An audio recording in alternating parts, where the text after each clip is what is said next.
Daughter goes missing at park. Years later, a drone captures her bracelet in the trees. Jessica Morgan gripped the steering wheel of her SUV, the early summer sun warming her face through the windshield as she navigated the familiar roads to Oak Ridge Park. In the rearview mirror, she could see her 12-year-old daughter, Lily, staring out the window, headphones firmly in place, seemingly lost in her own world. "We're almost there, honey," Jessica called, loud enough to be heard over whatever music was playing through those headphones. "Remember, I have that conference call at 2, so I'll need to pick you up by 4 at the latest." Lily nodded absently, not bothering to remove her headphones. The pre-teen attitude had been in full force lately. Sighs, eye rolls, and monosyllabic responses had replaced the chatty little girl who used to regale Jessica with elaborate stories and questions about everything under the sun. Jessica tried not to take it personally. According to her sister Kate, who had 2 teenagers of her own, this was perfectly normal developmental behavior. "They push you away to figure out who they are," Kate had explained over wine the previous weekend. "Just keep showing up, even when she acts like she doesn't want you to." The park came into view, its sprawling greenery alive with families enjoying the June day. Oak Ridge was the crown jewel of Riverdale, 200 acres of woods, trails, playgrounds, and picnic areas, bordered on one side by the swift-flowing Archer River. Jessica pulled into the parking lot near the main pavilion, where Lily was meeting her friends for a birthday celebration. "Do you have everything?" Jessica asked as Lily finally removed her headphones and gathered her backpack. "Present for Maya? Sunscreen? Water bottle?"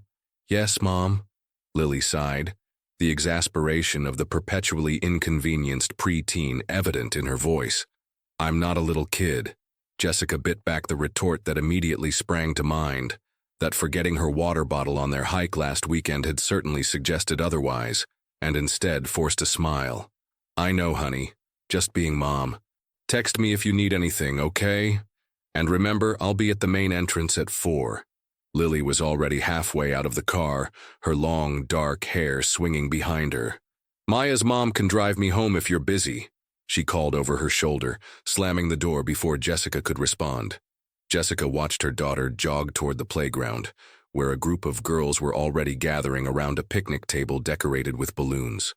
Lily's friendship with Maya Davidson had been a godsend during their move to Riverdale 2 years ago, after Jessica's divorce. The girls had bonded instantly in 5th grade, and Maya's large circle of friends had quickly absorbed Lily, easing the transition to a new school and community. With a sigh, Jessica pulled away from the curb. Her conference call was important, a potential new client for her graphic design business that could provide much-needed stability after the financial upheaval of her divorce. Though she hated cutting Lily's social time short, single motherhood often required such compromises. The call went better than expected, with the potential client impressed by Jessica's portfolio and eager to discuss a significant project. By the time they wrapped up, it was already 3:40 p.m. Jessica rushed to her car, not wanting to be late picking up Lily. She'd been making a concerted effort to be punctual for all pickups and drop-offs, knowing that reliability was even more important now that she was Lily's only consistent parent. Her ex-husband, Mark, had moved to Seattle for work shortly after their divorce and saw Lily only during school breaks and summer vacations. The park was less crowded when she arrived at the main entrance at 3:58. Jessica texted Lily to let her know she was waiting, then scrolled through work emails while she waited for her daughter to appear. At 4:10, with no response from Lily, Jessica sent another text. "I'm at the entrance. Where are you?" By 4:15, with still no response, Jessica called Lily's phone. It rang several times before going to voicemail. Mild annoyance gave way to the first tendrils of concern. Lily was usually good about keeping her phone charged and responding to texts, especially when it involved pickup times. Jessica decided to find Maya's mother, Sharon Davidson. She had Sharon's number in her contacts and called as she began walking toward the playground where she'd dropped Lily off earlier. "Hey, Jessica," Sharon answered cheerfully. "What's up?" "Hi, Sharon. I'm at the park to pick up Lily, but she's not answering her texts." "Are the girls still with you?" There was a pause on the other end of the line. "The party broke up about an hour ago. Maya and I are actually back home now. I offered to drive Lily, but she said you were picking her up." Jessica's pace quickened as she approached the now empty picnic area. Did she say where she was going to wait? She mentioned meeting up with Zoe and Emma by the hiking trails. They wanted to show her some fort they've been building in the woods. Sharon's voice took on a note of concern. Do you want me to come back to the park? Help you look for her? No, that's okay. I'm sure she just lost track of time. I'll check the trails. Thanks, Sharon. Jessica ended the call and immediately dialed Lily's number again. This time, it went straight to voicemail. Her phone was either turned off or the battery had died. The mild concern blossomed into genuine worry as Jessica jogged toward the trailhead that led into the wooded section of the park. Zoe Phillips and Emma Winters were two of Maya's friends that Lily had grown particularly close to. Both girls lived in the neighborhood adjacent to the park and were known for their outdoor adventures. As Jessica reached the trail map posted at the entrance to the woods, she spotted Zoe and Emma emerging from one of the paths, laughing together. Zoe, Emma, she called, hurrying toward them. Is Lily with you? The girls looked at each other in confusion before Emma shook her head. We haven't seen her since the party, Ms. Morgan. She was supposed to meet us at our fort, but she never showed up. We thought maybe she had to go home early, Zoe added, twisting a strand of blonde hair around her finger. Jessica felt her heart rate accelerate. When was the last time you saw her? Around 3, I guess. Emma glanced at Zoe for confirmation. After we had cake, everyone was kind of splitting up. Lily said she was going to text you, then meet us at the fort. Did she seem upset or say she was meeting anyone else?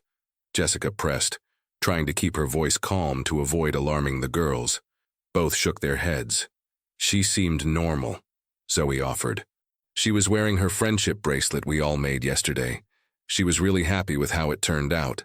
Jessica knew the bracelet Zoe was referring to, a woven band of colorful threads with small charms that Lily had proudly shown her last night. The girls had apparently spent hours making matching bracelets, each with personalized charms that represented their interests. Lily's had a tiny silver paintbrush, acknowledging her artistic talents. Okay, I need to find her. Which trail leads to your fort? The girls pointed to a narrow path that branched off from the main trail.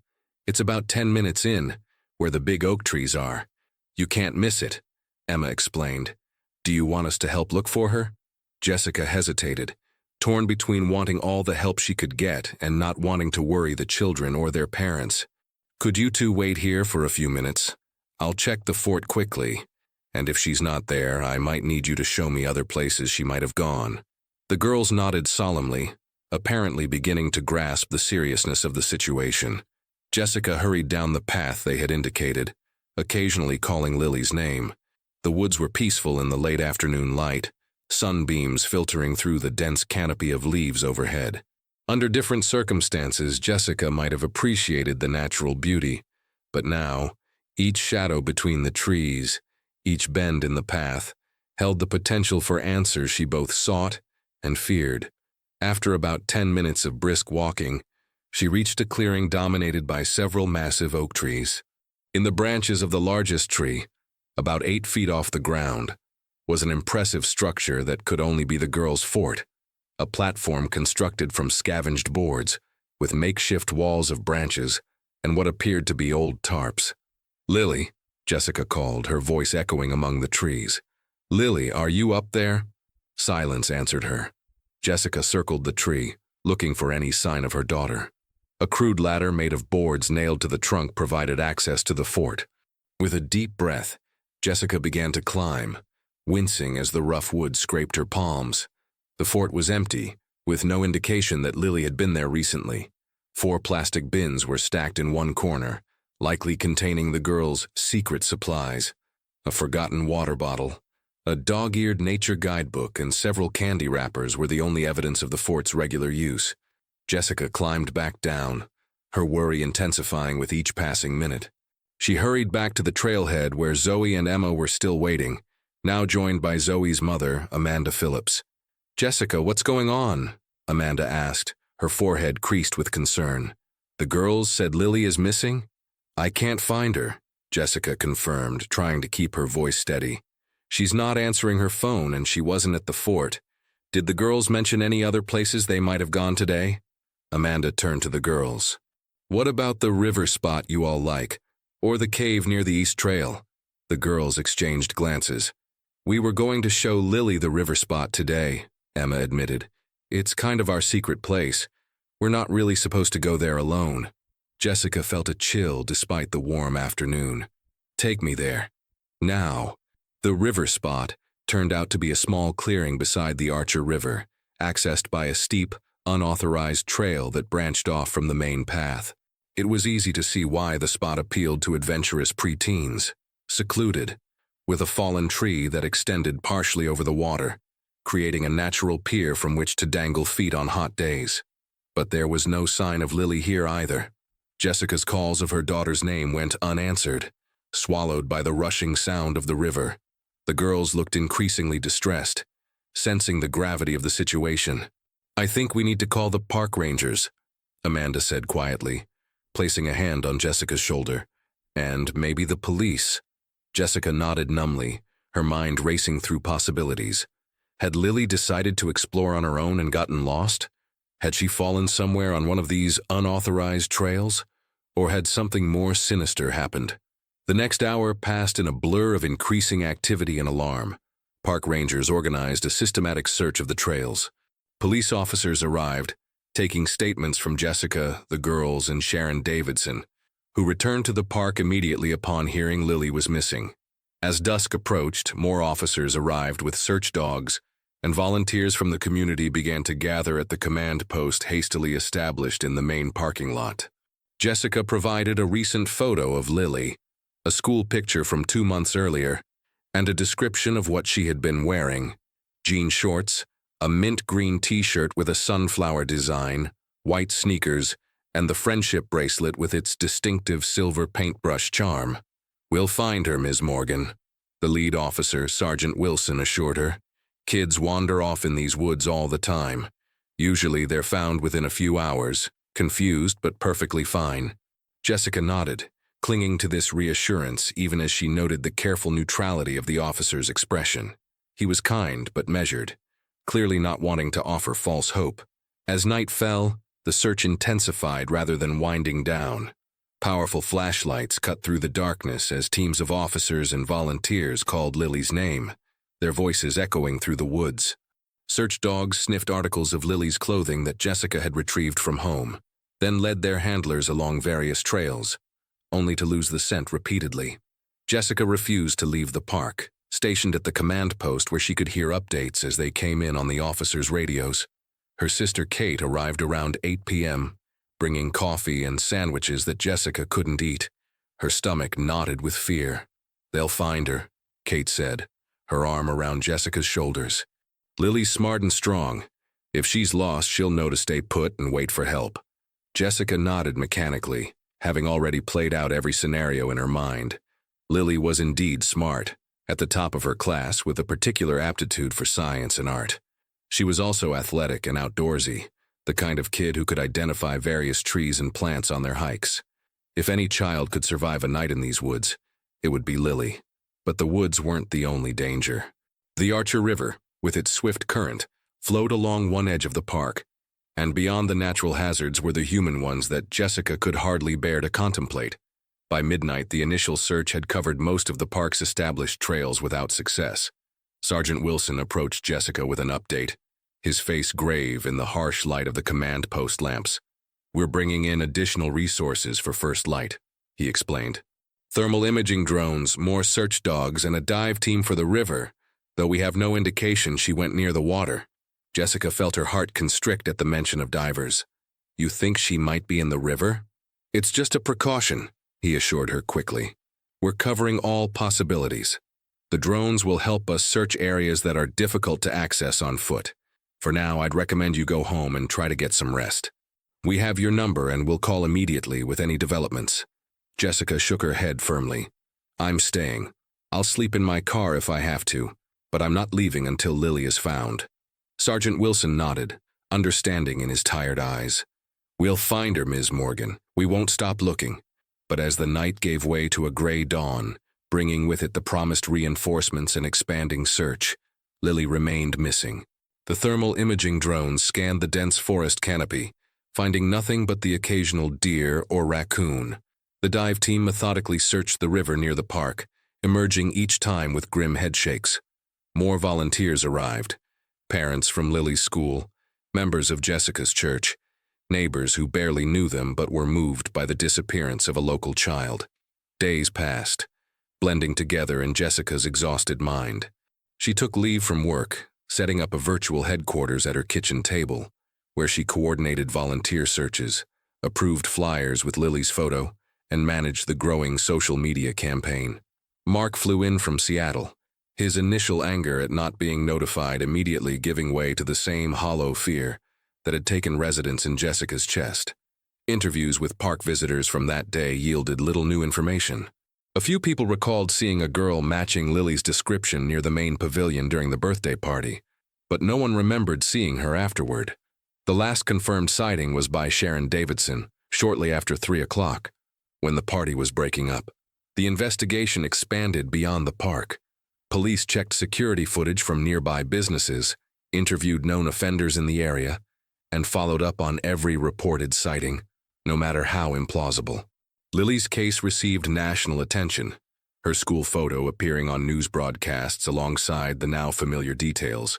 12 years old, dark hair, hazel eyes, last seen wearing jean shorts and a mint green shirt with a sunflower design. 1 week after Lily's disappearance, with the active search scaled back, though not abandoned, Jessica sat alone in her daughter's bedroom, surrounded by the artifacts of a childhood interrupted. Ballet trophies from when Lily was younger, science fair ribbons, a bookshelf crowded with well-loved novels and field guides, a sketchbook open to a half-finished drawing of the view from their backyard. Jessica picked up the stuffed otter that had been Lily's constant companion throughout elementary school, its fur worn smooth from years of being clutched during nightmares and illnesses. Lily had recently declared herself too old for such childish comforts, but Jessica had noticed the otter still occupied a place of honor on her bed. "Where are you, baby?"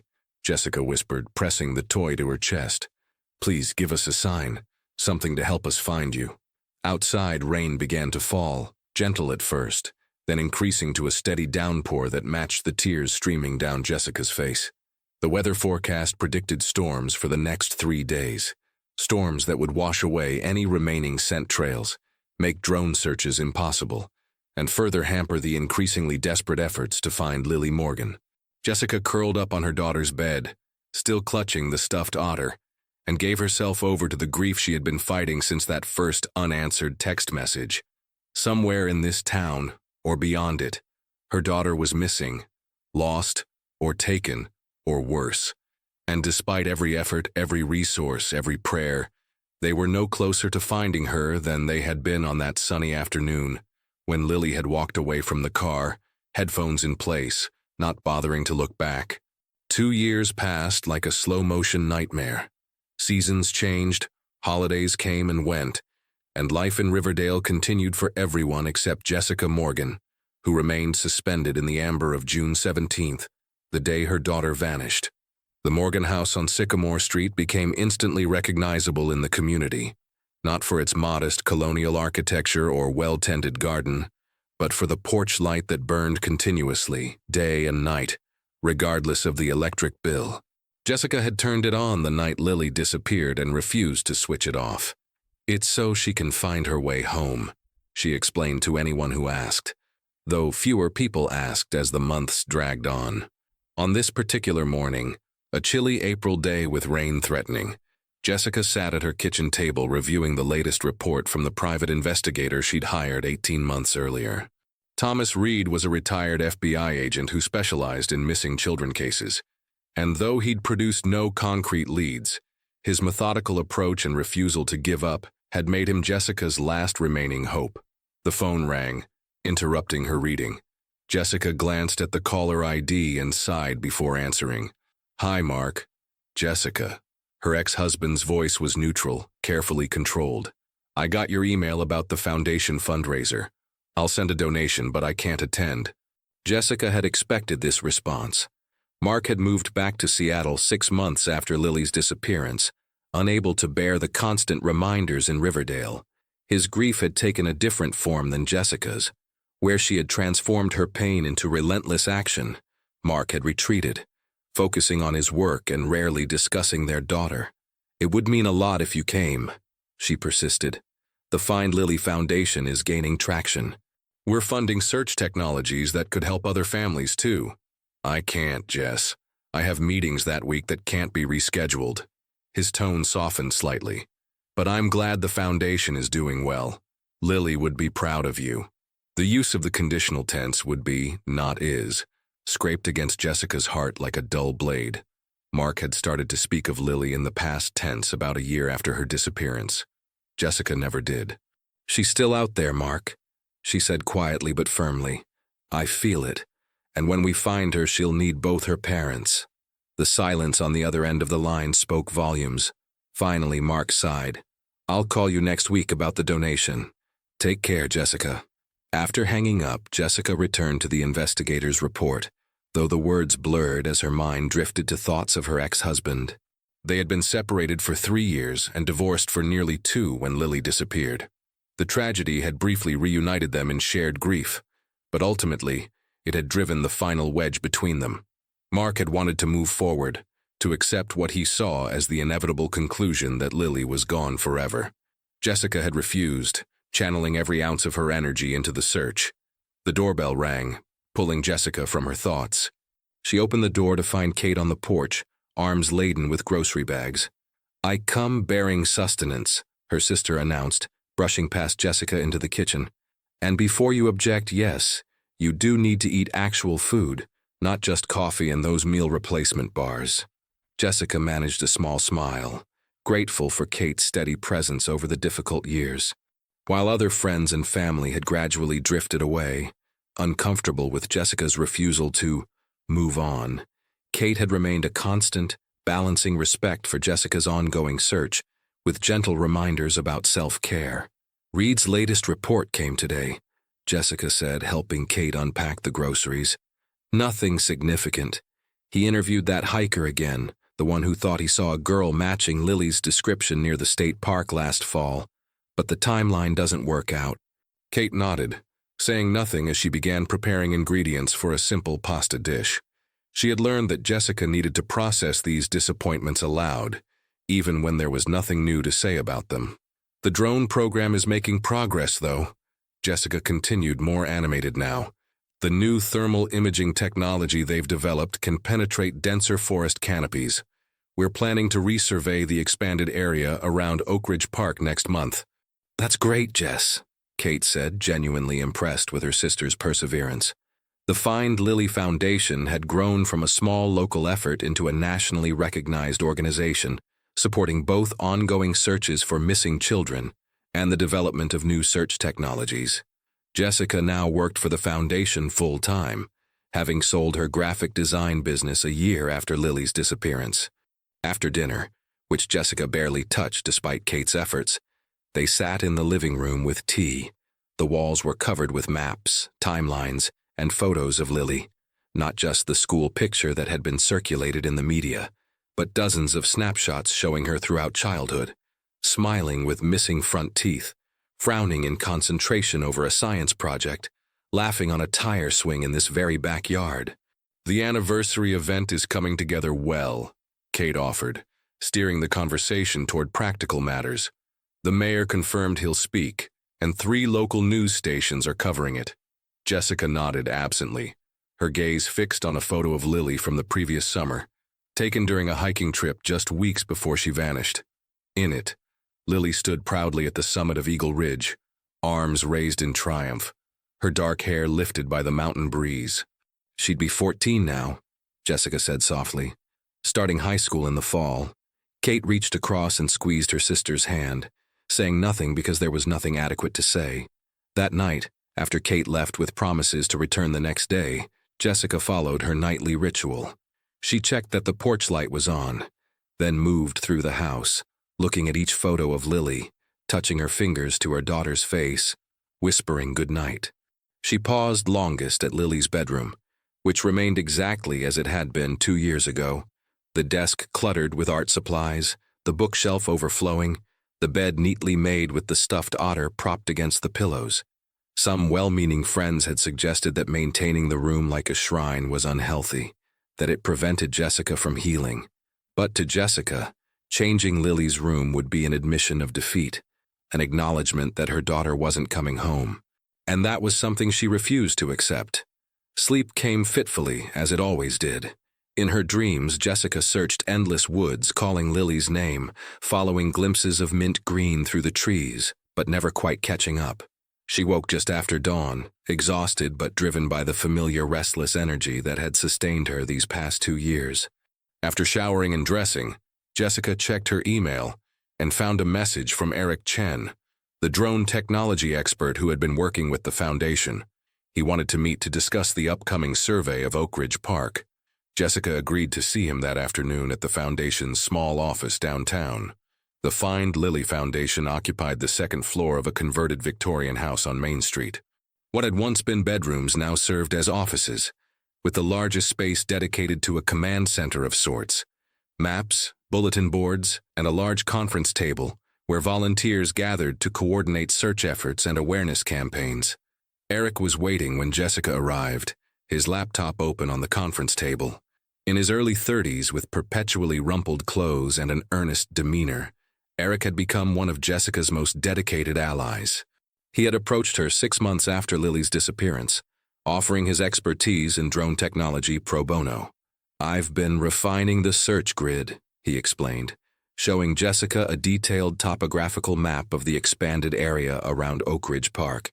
"Based on our previous surveys and the new capabilities of the thermal drones, I think we should focus on these sectors first." He pointed to several areas marked in red. Jessica studied the map, noting that most of the highlighted sections were outside the original search perimeter. "These are pretty far from where Lily was last seen," she observed. Eric nodded. "Yes, but there are factors that make them worth investigating. This area has several abandoned buildings that weren't thoroughly searched during the initial investigation, and these ridges here offer good vantage points for the drones to scan larger sections of the forest canopy." They spent the next hour finalizing the survey plan, a complex operation involving multiple drones, ground teams, and data analysts. The foundation had raised enough funds to conduct the most comprehensive search of the area since the first months after Lily's disappearance. "We'll start in 2 weeks, weather permitting," Eric concluded, closing his laptop. He hesitated, then added, "Jessica, I want you to know that regardless of what we find, this technology you've helped develop is already making a difference. The Forest Service has adopted our mapping protocols for wilderness rescues, and 3 counties have purchased our drones for their search and rescue teams." Jessica managed a tight smile. While she was proud of the Foundation's broader impact, she had created it for one purpose only: to find Lily. Every technological advancement, every awareness campaign, every dollar raised was ultimately in service of bringing her daughter home. "Thank you, Eric," she said, gathering her papers, "for everything." That evening, Jessica received an unexpected visitor. Detective Laura Grayson, who had taken over Lily's case when Sergeant Wilson was promoted, stood on the porch, her expression unreadable. "May I come in?" she asked when Jessica opened the door. "There's something we need to discuss." Jessica's heart hammered in her chest as she led the detective to the living room. In the 2 years since Lily's disappearance, she had learned to read the subtle cues of law enforcement, the careful neutrality that could mask either hope or devastating news. "We've received a tip," Detective Grayson began once they were seated. "A hiker in the National Forest about 60 miles north of here reported finding what appeared to be a makeshift camp in a remote area. Among the items recovered was a backpack that matches the description of Lily's." Jessica gripped the arms of her chair. "Was it hers? Did it have her name in it? She always wrote her name inside the front pocket." "We don't know yet," the detective interrupted gently. "The items are being processed now. I wanted to tell you in person before you heard rumors. The site appears to have been abandoned for some time, possibly months or longer." "But it could be connected to Lily," Jessica pressed, already calculating how quickly she could drive to the National Forest. "It could be where she's been all this time." Detective Grayson's expression softened with compassion. "It's a possibility we're investigating thoroughly. But Jessica, I need to manage your expectations. Even if the backpack turns out to be Lily's, it doesn't necessarily mean that she's alive," Jessica finished. "I know. But it would be the first concrete evidence in 2 years. It would mean she didn't just vanish into thin air at that park. After the detective left, promising to call as soon as they had confirmation about the backpack, Jessica paced the house restlessly. Hope, that dangerous and essential emotion she had carefully cultivated against all odds, flared painfully in her chest. She called Kate, then Reed, sharing the potential development. Both cautioned restraint, reminding her of previous leads that had seemed promising only to evaporate under scrutiny. Jessica listened to their concerns, but couldn't suppress the feeling that this time was different. Unable to sit still, she drove to Oak Ridge Park, parking in the now familiar lot where she had dropped Lily off 2 years earlier.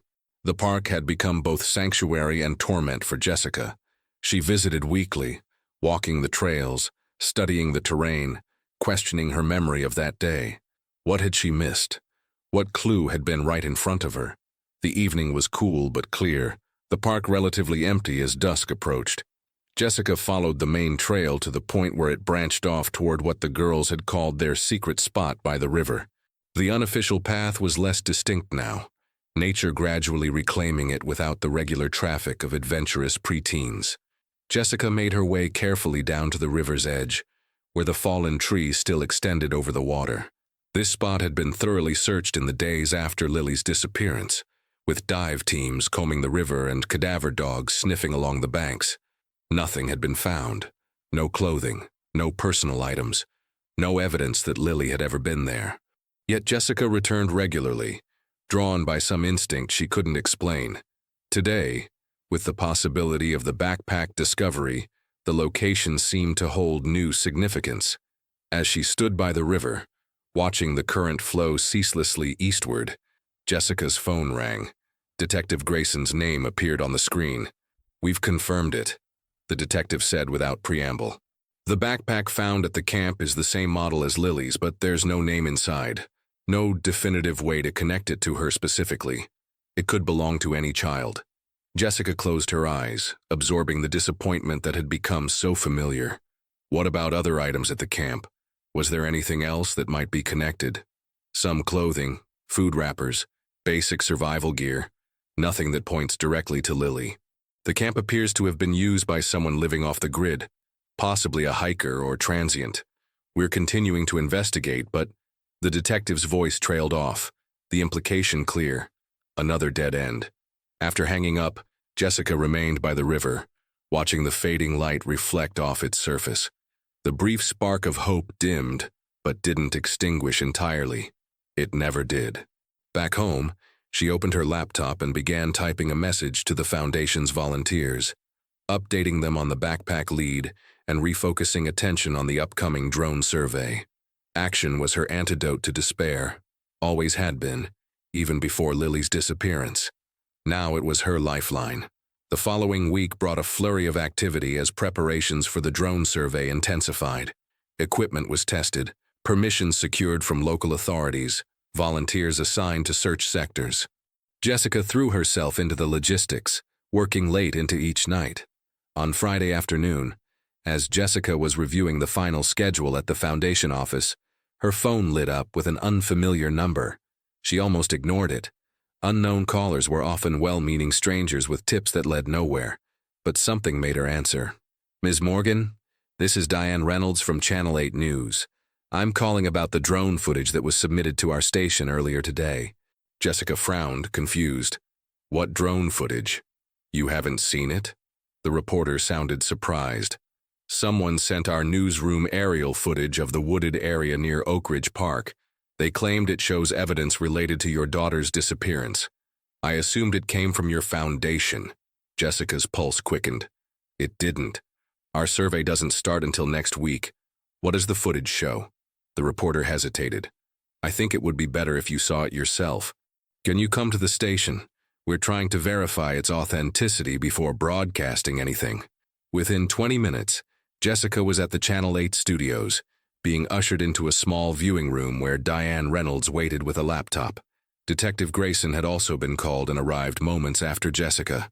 "The footage was sent anonymously through our tip line," the reporter explained, opening a video file. "The sender claimed it was captured by a hobby drone yesterday afternoon." The screen showed an aerial view of dense forest, the camera moving slowly over the canopy. The footage was surprisingly clear and stable, suggesting a high-quality drone operated by someone with experience. As they watched, the camera zoomed in on a particular section of forest, focusing on a massive oak tree that stood slightly apart from its neighbors. "There," Diane said, pausing the video and pointing. "In the upper branches." Jessica leaned closer, straining to see what had caught the reporter's attention. At first, she saw only leaves and branches. Then, as her eyes adjusted to the pattern, she noticed something distinctly unnatural among the foliage, a flash of color, and what appeared to be a geometric shape. Detective Grayson asked Diane to zoom in further and enhance the image. As the picture clarified, Jessica gasped, her hand flying to her mouth. Tangled in the uppermost branches of the oak tree, nearly invisible from the ground, was a bracelet, a woven band of colorful threads with what appeared to be a small silver charm. "That's Lily's friendship bracelet," Jessica whispered, her voice barely audible. "The one she was wearing the day she disappeared. I'd recognize it anywhere." Detective Grayson studied the image intently. "Can you tell where this tree is located?" Diane nodded. "The metadata from the drone includes GPS coordinates. It's in a remote section of Oak Ridge Park about half a mile from the main trails, near what's known locally as Ravens Ridge." "That's nowhere near where the girls said they were going," Jessica realized, her mind racing. "It's in the opposite direction from their fort and the river spot. We need to get a team out there immediately," Detective Grayson said, already reaching for her phone. "And I want to speak with whoever piloted this drone." "The sender was anonymous," Diane reminded her. "But they did include a note with the footage." She retrieved a printed email and handed it to the detective. It says, "Look up. Sometimes the answers aren't on the ground." Jessica read the cryptic message over Detective Grayson's shoulder, a chill running through her despite the warm office. Who had been flying a drone in that remote section of the park? And why, after 2 years, had they suddenly discovered this crucial piece of evidence that professional search teams had missed? Within an hour, a police team had assembled at Oak Ridge Park, equipped with climbing gear and evidence collection kits. Jessica insisted on accompanying them, ignoring Detective Grayson's concerns about the difficult terrain. No force on earth could have prevented her from being present when they recovered her daughter's bracelet, the first tangible link to Lily in 2 years. The hike to Ravens Ridge was challenging, especially in the failing light of late afternoon. Jessica kept pace with the officers, driven by a desperate energy that overrode her physical exhaustion. As they neared the coordinates from the drone footage, the trees grew larger and more widely spaced, with the massive oak clearly visible against the darkening sky. "That's it," the team leader confirmed, consulting his GPS. "That's the tree from the footage." A climbing specialist began setting up his equipment, while other officers established a perimeter and prepared the evidence collection. Jessica stood at the base of the oak, staring up into its sprawling branches, trying to spot the bracelet that had been visible from the drone's perspective. "It'll be tough to see from down here," Detective Grayson said, joining her. "The foliage is too dense." Jessica nodded, her eyes never leaving the tree. Why would her bracelet be up there? Lily was an experienced climber, but that's at least 50 feet up, way beyond where a 12-year-old would typically go. "That's one of many questions we hope to answer," the detective replied. "The weather records show there were severe storms the week after Lily disappeared. It's possible the bracelet was somehow carried up by wind or wildlife." Jessica didn't respond, knowing there were other, darker possibilities that neither of them wanted to voice. If Lily had been in this remote section of the park, far from where she was supposed to be, what had happened to her? And why had it taken 2 years for this evidence to surface? The climbing specialist disappeared into the canopy, his progress marked by the gentle swaying of branches and the occasional shower of leaves. 20 minutes later, his voice crackled over the radio. "I've got it. Bracelet is secured and coming down." Jessica held her breath as the specialist descended, carrying a small evidence bag that he handed directly to Detective Grayson. The detective carefully opened it, revealing a weathered but still recognizable friendship bracelet, woven threads in blue, green, and purple with a small silver charm in the shape of a paintbrush. "That's it," Jessica confirmed, tears streaming down her face. "That's Lily's bracelet. The girls made them together the day before she disappeared." The paintbrush charm was because she loved art. Detective Grayson nodded, resealing the evidence bag. We'll have it analyzed at the lab. There might be DNA or other trace evidence that could help us understand what happened. As the police team documented the scene and searched the surrounding area for additional evidence, Jessica stood beneath the oak tree, her mind flooded with contradictory emotions. The bracelet was proof that Lily had been here, in this remote section of the park. But its placement high in the tree raised disturbing questions that Jessica wasn't sure she was ready to face. The discovery would breathe new life into the investigation. Jessica was certain of that, but whether it would bring them closer to finding Lily or merely deepen the mystery of her disappearance remained to be seen. That night, as Jessica finally returned home, emotionally and physically exhausted, she paused on her porch and looked up at the stars visible between the trees that lined her street. The anonymous drone operator's message echoed in her mind. Look up. Sometimes the answers aren't on the ground. For 2 years, Jessica had been searching at ground level, combing forests, checking drainage ditches, investigating abandoned buildings. What if the key to finding Lily had been above their heads all along, hidden in the canopy of trees that covered so much of Oak Ridge Park?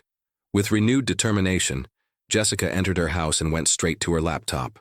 The drone survey scheduled for the following week would need to be completely reconfigured.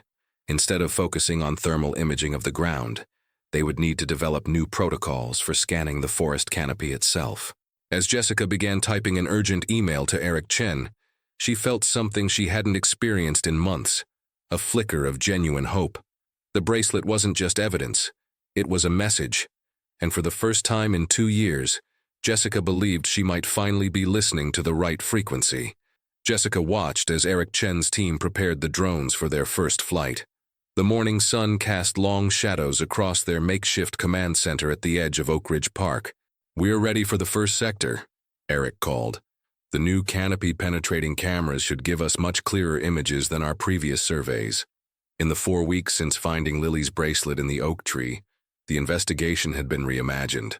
The Find Lily Foundation had redirected all resources toward developing drone technology capable of scanning forest canopies, areas overlooked in the initial search.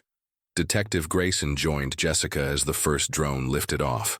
The lab results came back on the bracelet. There were trace amounts of Lily's DNA and fibers from a windbreaker or similar jacket. Lily wasn't wearing a windbreaker that day, Jessica frowned. It was June. She had on a t-shirt. "We're looking into several possibilities," the detective replied. The bracelet was wedged into a small hollow in the trunk, partially hidden by leaves. "That's not likely to happen accidentally." "You're saying someone deliberately placed it there?" Before Detective Grayson could respond, a shout came from the monitoring station. "We've got something. Sector 3, approximately half a mile northeast of the ridge." They hurried to the monitors, where a technician was freezing frames from the drone's camera feed. The images showed a dense section of forest canopy with a subtle disruption in the pattern, something geometric amidst the organic shapes of leaves. Enhanced footage revealed a crude platform nestled in the upper branches of pine trees. Weathered boards arranged in a rough square, partially concealed by foliage but unmistakably human-made. "That's not the girls' fort," Jessica said immediately. "Their fort was in the oak grove near the main trail. This is much more substantial," Eric observed. "Those are actual dimensional lumber boards. Someone constructed that deliberately." The trek to the location took nearly an hour through increasingly dense forest. When they arrived, they could just make out the platform positioned about 30 feet above the ground where several sturdy branches converged. A police climber ascended one of the trees while the rest of the team secured the perimeter. Jessica and Detective Grayson waited anxiously below. "I've reached the platform," the climber reported via radio. "It's more elaborate than it appeared, like a primitive treehouse. There's a metal box wedged between 2 branches, secured with some kind of homemade lock. The box was lowered to the ground, where Detective Grayson carefully opened it. Inside were a dog-eared paperback copy of The Secret Garden, a small leather-bound sketchbook, and a sealed plastic bag containing a handwritten note. "That's Lily's book," Jessica whispered, "and her sketchbook, the one she took everywhere." The sketchbook contained Lily's distinctive drawings, landscapes, animals, and plant studies. The final pages showed crude maps marked with X's and arrows, sketches of the treehouse platform, and cryptic notations. Safe for now, need to move higher. They can't find me if I stay in the trees. Detective Grayson opened the sealed plastic bag and read the note aloud. To whoever finds this, my name is Lily Morgan. I disappeared from Oak Ridge Park on June 17th. I was not kidnapped. I ran away. I'm leaving this note in case something happens to me so people will know the truth. Jessica made a small, wounded sound as the detective continued. I can't go home because I'm afraid. I found out something I wasn't supposed to know, and now they're looking for me. I've been living in the trees because it's the only place they don't check. Tell my mom I'm sorry and I love her. I didn't mean to make her worry, but it was too dangerous to contact her. They watch her house. Lily? The note also contained instructions for finding another cache with what Lily described as evidence. We need to find this other cache immediately, Detective Grayson said, and determine who they are that Lily was afraid of. Jessica sat on a fallen log, the sketchbook open in her gloved hands, tracing her fingers over her daughter's drawings. The later entries showed increasing skill in depicting the forest canopy, detailed studies of bark patterns and leaf structures. On one page, Lily had sketched herself perched high in a tree, looking down at tiny human figures below. She was watching us, Jessica realized with a chill. All those search parties combing the forest floor. She was above us the whole time, watching from the trees. Detective Grayson knelt beside her. Do you have any idea what Lily might have discovered that scared her enough to run away? Jessica shook her head, mind racing through the weeks before Lily's disappearance. She was excited about summer break, looking forward to Maya's birthday party. Nothing seemed wrong. What about your ex-husband? Could this have anything to do with him? Mark? No, Jessica said firmly. They had a good relationship despite the divorce. Besides, he was in Seattle when she disappeared. The detective nodded, making notes. What about at school? Any conflicts with teachers or other students? Nothing significant. Lily was well liked, a good student. Jessica paused, remembering something. There was an incident with a substitute teacher about a month before she disappeared. Lily came home upset, saying he'd been inappropriate with some of the girls. I reported it to the principal. Detective Grayson's expression sharpened. Do you remember his name? Anderson, I think. Richard Anderson. The school assured me they addressed it, and he wouldn't be returning. We'll look into him, the detective promised. In the meantime, we need to follow Lily's directions to this second cache. According to her note, it's hidden in a hollow tree near the old bridge. Any idea where that might be? Jessica considered this. There's a wooden footbridge over a ravine on the east side of the park. It's been closed for years due to safety concerns, but locals still use it as a landmark. As they prepared to search for the second cache, Jessica felt a conflicting mixture of emotions. Relief that Lily had been alive and functioning after her disappearance, horror at the thought of her daughter hiding in the forest canopy for unknown reasons, and a renewed determination to find her. If Lily had survived on her own in these woods, moving from tree to tree, creating hidden shelters above the searching parties, then where was she now? And what had she discovered that made her believe her own mother's house was being watched? Looking up at the dense canopy above them, Jessica wondered how many other secrets the trees might be keeping, and whether they would lead her to her daughter at last. The old bridge looked even more decrepit than Jessica remembered. Weathered planks sagged between rusty cables, the structure barely spanning the rocky ravine 30 feet below. Yellow caution tape, faded by years of exposure, fluttered in the breeze. A half-hearted warning ignored by generations of local teenagers seeking adventure. This has to be the place Lily meant, Jessica said, surveying the area. She used to hike here with me before the bridge was condemned. Detective Grayson nodded, studying the handwritten map from Lily's first cache. According to this, we need to look for a grandmother oak with a broken crown near the bridge. The search team spread out, examining every mature oak tree in the vicinity. Jessica found herself drawn to a massive specimen standing slightly apart from the others, its upper branches damaged, likely by lightning. Over here, she called, approaching the ancient tree. This has to be it. The oak's trunk was enormous, requiring 3 adults to join hands to encircle it. Near the base, partially hidden by undergrowth, was a hollow large enough for a child to crawl into. A police officer carefully investigated the opening, sweeping it with a flashlight before reaching inside. "There's something here," he reported, extracting a waterproof bag similar to the one they'd found in the treehouse. Detective Grayson took possession of the bag, documenting it thoroughly before opening it. Inside was a phone, not Lily's iPhone that had disappeared with her, but an older model prepaid phone, along with a small digital camera and a thumb drive in its own sealed container.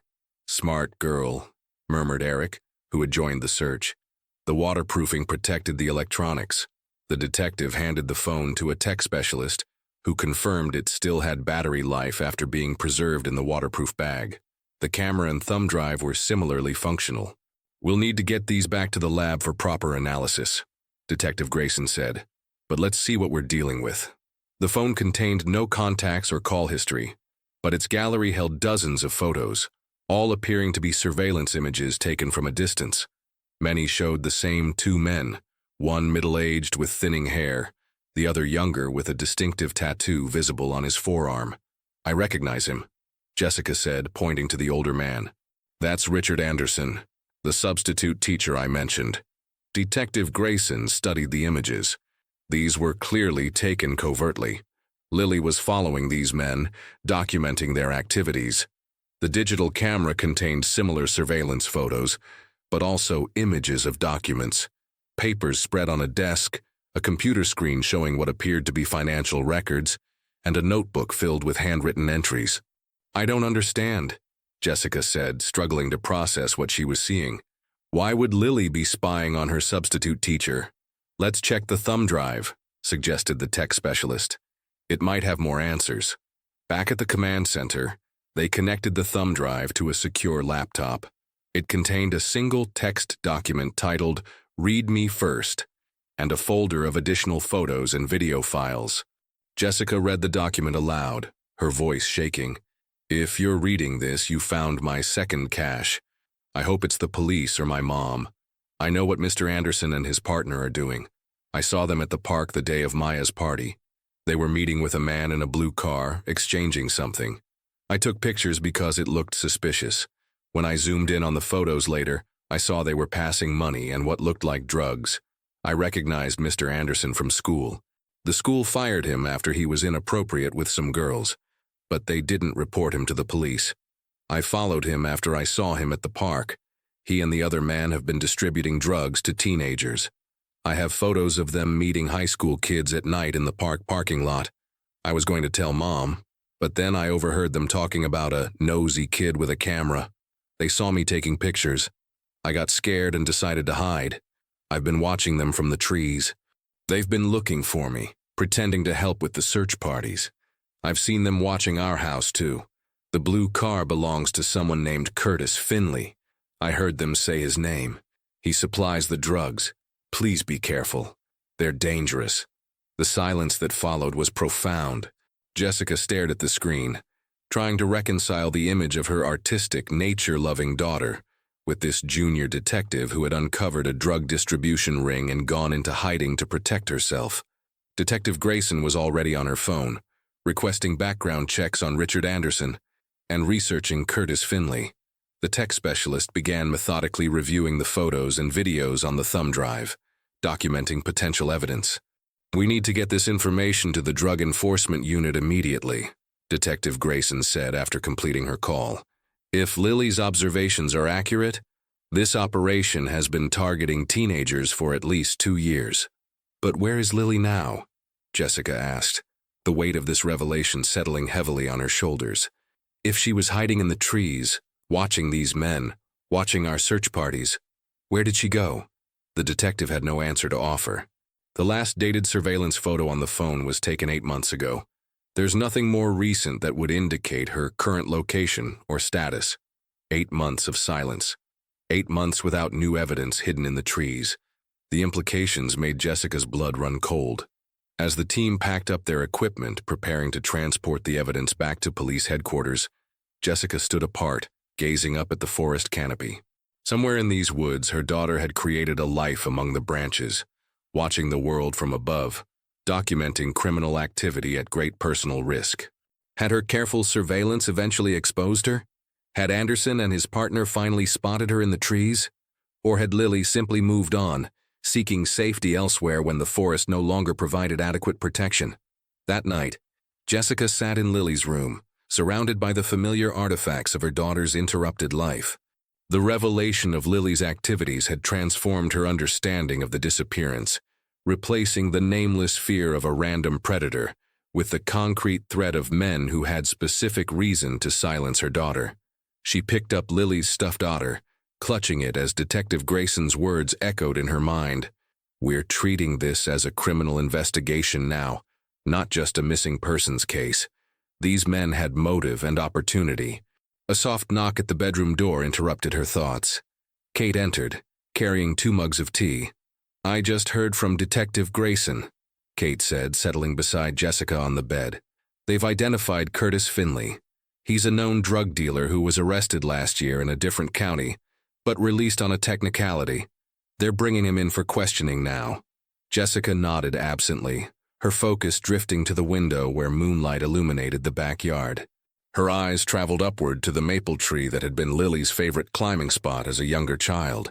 "I keep thinking about her up in those trees," Jessica said softly. "How scared she must have been, but how brave too. All this time I imagined her being taken against her will, when actually she was choosing to stay hidden, gathering evidence, trying to protect herself, and maybe me too." Kate squeezed her sister's hand.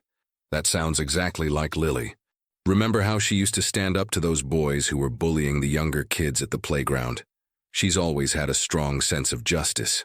"I just wish she'd trusted me enough to tell me what was happening," Jessica whispered, tears streaming down her face. "I could have protected her. We could have gone to the police together." "She's 14, Jess. Kids that age think they have to handle everything themselves. And from what Detective Grayson said, these men were watching your house. Lily was trying to keep you safe." The thought provided little comfort, as Jessica considered the dangers her daughter had faced alone.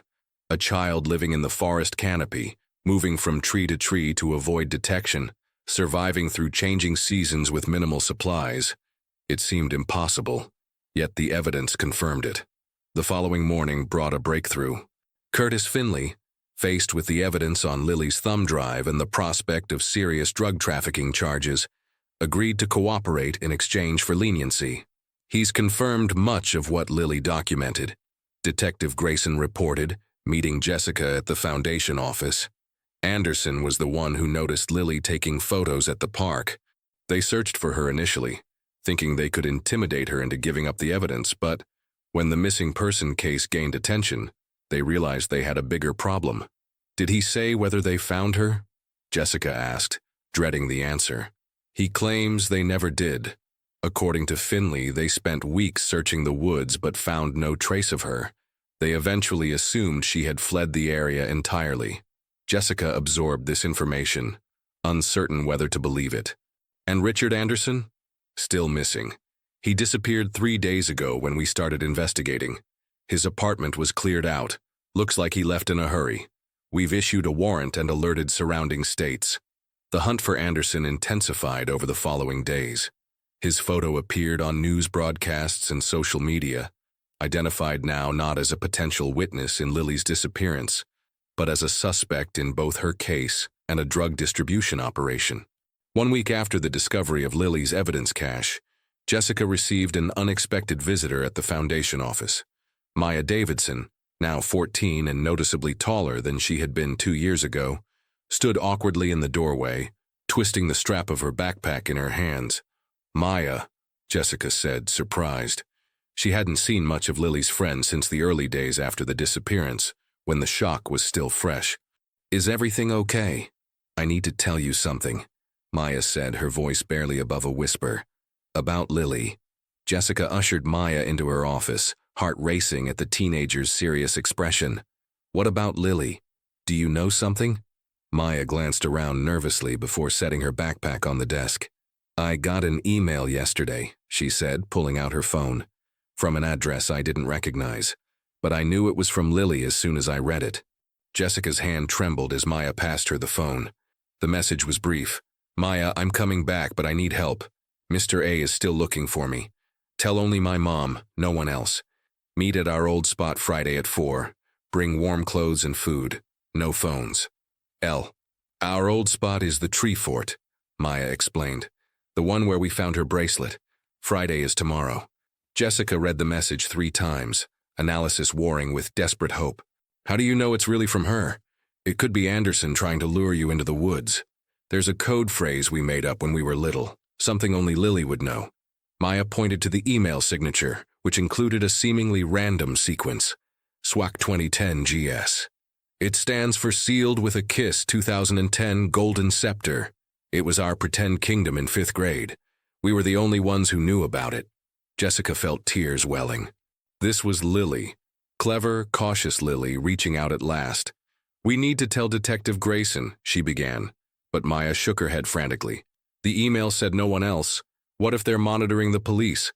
Lily wouldn't have contacted me if she wanted the police involved. Jessica considered this dilemma. Involving law enforcement was the responsible choice, but if Anderson was indeed watching the police, it could endanger Lily. And after 2 years of her daughter handling this situation alone, Jessica wasn't about to betray her trust now. Okay, she decided. We'll go together tomorrow, but I'm bringing backup, just not the police. That evening, Jessica convened a small, trusted group in her living room. Kate, Eric Chen, and Thomas Reed, the private investigator who had never given up on Lily's case. She shared Maya's email and her plan to meet Lily at the treehouse. It's too risky, Reed argued. Anderson is still out there, possibly watching you. This could be a trap. I've considered that, Jessica acknowledged.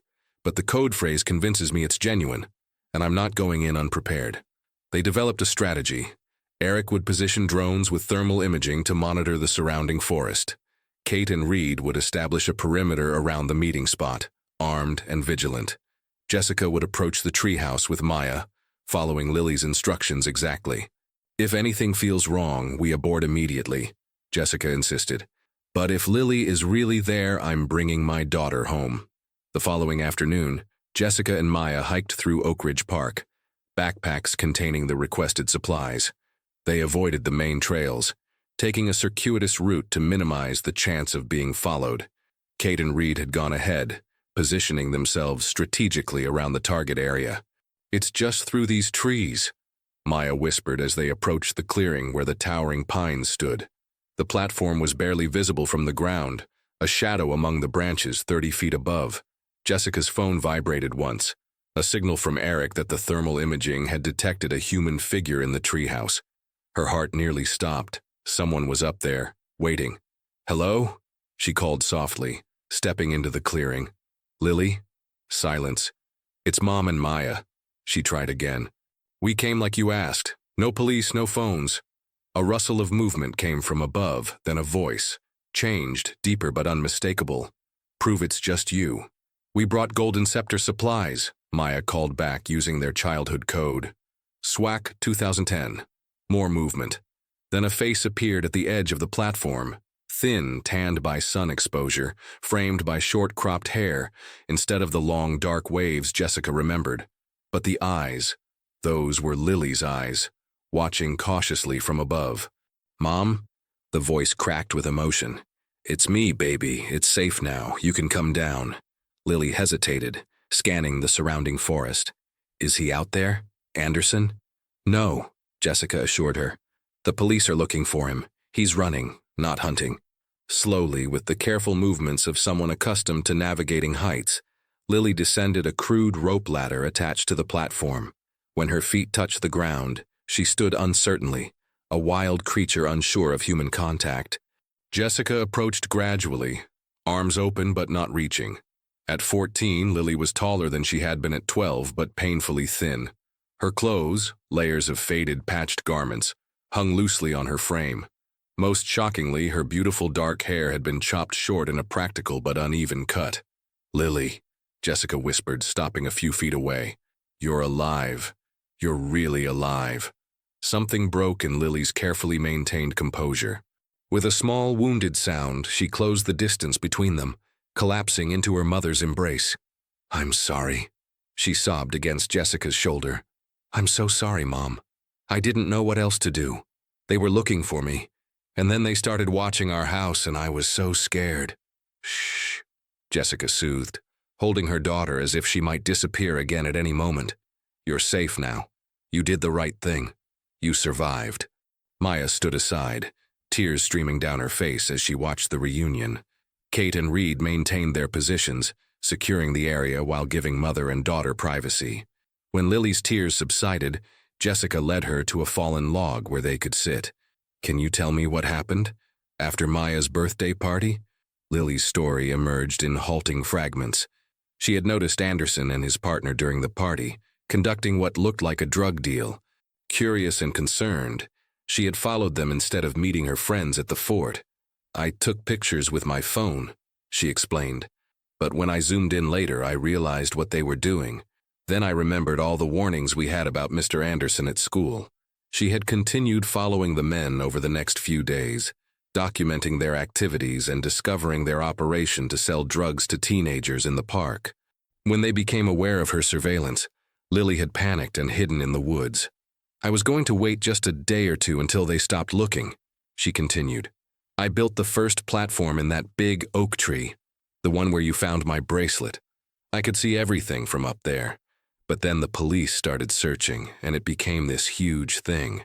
And Anderson and his friend joined the search parties so they could look for me too. So you kept moving through the trees, Jessica realized. Building new platforms, staying hidden. Lily nodded. I learned how to move without being seen. I collected rainwater, took food from picnic areas at night. In winter, I found caves and abandoned hunting blinds. I watched the search teams from above. They never looked up. But why didn't you contact me? Jessica asked, the question that had haunted her for 2 years. They were watching our house, Lily insisted. Anderson and the other man. I saw them drive by at night, parked down the street. I was afraid if I came home, they'd hurt you too. She paused, twisting her hands. And then after a while, it seemed too late. Too much time had passed. I didn't know how to come back. Jessica held her daughter close, processing the incredible resilience and independence Lily had developed. Skills no child should need, decisions no child should face. What made you reach out now? She asked gently. I heard about the drones finding my bracelet, Lily admitted. And then I saw on the library computer that the police were looking for Anderson. I realized maybe it was finally safe to come home. Jessica texted Kate and Reed, letting them know it was time to converge. Lily tensed when she saw them approaching, but relaxed when Jessica explained they were friends who had helped search for her. Together they began the hike back to civilization. Lily moved with the quiet grace of someone accustomed to forest living, her eyes constantly scanning their surroundings from habit. Maya walked beside her, the two friends linked by an unspoken understanding. At the park entrance, Detective Grayson was waiting. Jessica had texted her once they were safely on their way. The detective's professional composure cracked momentarily at the sight of Lily, alive and walking beside her mother. "Welcome back, Lily," she said, voice thick with emotion. The following days were a blur of medical examinations, psychological evaluations, and detailed debriefings with law enforcement. Lily's physical health was surprisingly good given her circumstances. She had maintained adequate nutrition through foraged foods, occasional borrowed supplies from picnic areas, and seasonal adjustments to her diet. Her psychological state was more complex, showing signs of hypervigilance and trust issues that would require ongoing therapy. Richard Anderson was apprehended 3 days after Lily's return, attempting to cross the Canadian border with fake identification. The evidence Lily had gathered, combined with her testimony, ensured he would face multiple charges related to drug distribution and endangering minors. His partner, identified as former high school coach Peter Weiss, was arrested at his home in a neighboring town. 1 month after her return, Lily stood with Jessica at the edge of Oak Ridge Park, looking into the forest that had been both her prison and her sanctuary. "I want to show you something," Lily said, leading her mother along a narrow path that wound deeper into the woods. They hiked for nearly an hour, Lily moving confidently through terrain she knew intimately. Finally, they reached a massive oak tree standing alone in a small clearing. "This was my favorite spot," Lily explained, pointing upward to where the branches formed a natural cradle about 40 feet above the ground. I could see the stars at night. Sometimes I'd pretend you were looking at them too. Jessica felt tears welling. I was. Every night I'd look at the stars and hope you could see them wherever you were. Lily smiled, a real smile that reached her eyes, something becoming more frequent as the weeks passed. I know it's going to take time for things to feel normal again, she said, wisdom beyond her years in her voice. But I want to try. We have all the time in the world, Jessica promised, taking her daughter's hand. They stood together beneath the oak tree, two survivors of different but parallel ordeals, beginning the long journey toward healing. Above them, the forest canopy rustled in the breeze, no longer a place of secrets and survival, but simply trees reaching toward the sky, as they always had and always would. And high among those branches, watching over the forest floor, a single friendship bracelet with a silver paintbrush charm hung from a thin cord, not hidden now, but displayed purposefully. A memorial to the girl who had learned to live among the leaves, and a reminder to all who ventured into Oak Ridge Park. Sometimes the answers aren't on the ground.